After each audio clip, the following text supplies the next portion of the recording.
6 గంటల నుండి 8 గంటల వరకు ట్యూషన్ చెప్పేదాన్ని. నేను ఇంత కష్టపడగలని తెలుసు, కానీ చేరడానికి డబ్బు లేదు. ఇప్పుడు నేను ఈ పనిని ఎలా చేయాలి? కానీ నేను మరో రిస్క్ తీసుకున్నాను.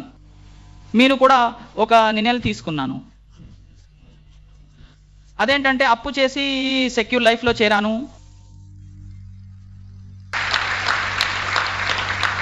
మిత్రులారా, నేను అందులో చేరాను.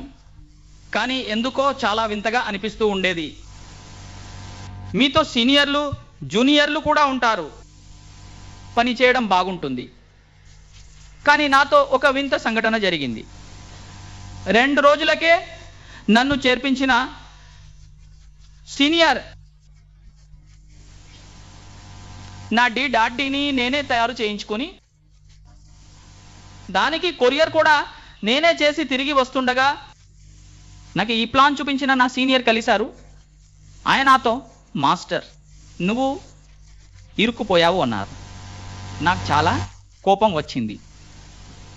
నన్ను చేర్పించి నువ్వు ఇరుక్కుపోయావని అన్నారు. పైగా నేను ఈ పని చేయను, నువ్వు చేసుకుంటే చేసుకో అంటున్నారు. చాలా చెప్పాలనుకున్నా, కానీ ఎందుకు చెప్పాలి? ఒక షేర్ ద్వారా మీకు ఈ విషయం చెప్పాలనుకుంటున్నాను. ఒక షేర్ వారి గురించి చెప్పగలదు. ఇలా అంటారు, ఆ గాలుల మీద ఫిర్యాదు ఎందుకు, ఆ గాలుల మీద ఫిర్యాదు ఎందుకు, అసలు వారి దీపంలోనే నూనె తక్కువ ఉంది. వాళ్లకు తెలివి ఉంటే నాతో చేరి ఈ పనిని ఎందుకు మానేస్తారు? కానీ ఈ వర్క్ ఎలాంటిదో నాకు తెలుసు. ఇది నన్ను ఎక్కడికి తీసుకెళ్తుంది, దీనితో ఉంటే నన్నెంత దూరం తీసుకెళ్తుంది. నేను వాళ్ళని పట్టించుకోకుండా నా పని నేను చేసుకున్నాను. కారణం ఏంటంటే సీనియర్ మానేస్తే ట్రైనింగ్ అవుతుందా? నా విషయంలోనూ అదే జరిగింది. కానీ పని మొదలు పెట్టక ఫ్రెండ్స్, నా మొదటి వారంలోనే 5గురిని జాయిన్ చేయించాను. 5గురిని జాయిన్ చేయించాను. కానీ 5 తర్వాత 6 నెలల వరకు ఒక్క సేల్ కూడా రాలేదు. 5 తర్వాత 6 నెలలు ఏ సేల్ రాలేదు. మీరు ఆలోచించాల్సి వస్తుంది, ఈ పని ఎలా అవుతుందని. 5 సేల్స్ తర్వాత 6 నెలల దాకా ఏ సేల్ రాలేదు. కానీ మేము పగలక రాత్రక పని చేస్తున్నాము. కోచింగ్ కూడా ఆగిపోయింది. ఇంట్లో తినడానికి కూడా ఇబ్బందిగా ఉండేది. ఆ సమయంలో మాకు పిల్లలు కూడా ఉన్నారు. కానీ మేము ఈ పనిని వదలలేదు, చేశాము. నా జీవితంలో ఒకానొక సమయంలో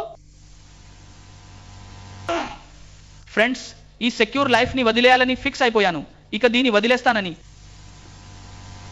చాలా ఫాస్ట్గా డిసిషన్ తీసుకున్నాం. ఈ సెక్యూర్ లైఫ్ని వదిలేస్తానని. నా పిల్లలు ఎంతకాలం ఆకలితో ఉంటారు? కుటుంబ ఆర్థిక పరిస్థితి బాలేదు. ఇంట్లో టైంకి వంట కూడా అయ్యేది కాదు. కానీ కొన్నిసార్లు మన సీనియర్లు మాత్రమే కాదు, మన జూనియర్లు కూడా మనల్ని ప్రేరేపిస్తూ ఉంటారు. మరియు ఆ జూనియర్ ఈరోజు నాకు దేవుడితో సమానం.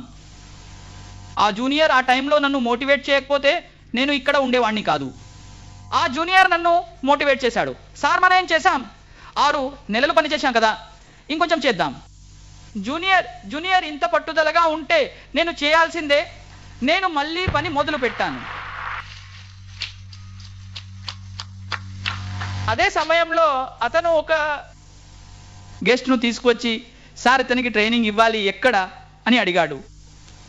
నన్ను అడిగాడు ఎక్కడ చేద్దామని. ఇప్పుడు హోటల్లో కూర్చుని ట్రైనింగ్ ఇస్తున్నాం. కానీ అప్పుడు ఏ హోటల్ డోర్ ఎటుంటుందో కూడా తెలీదు.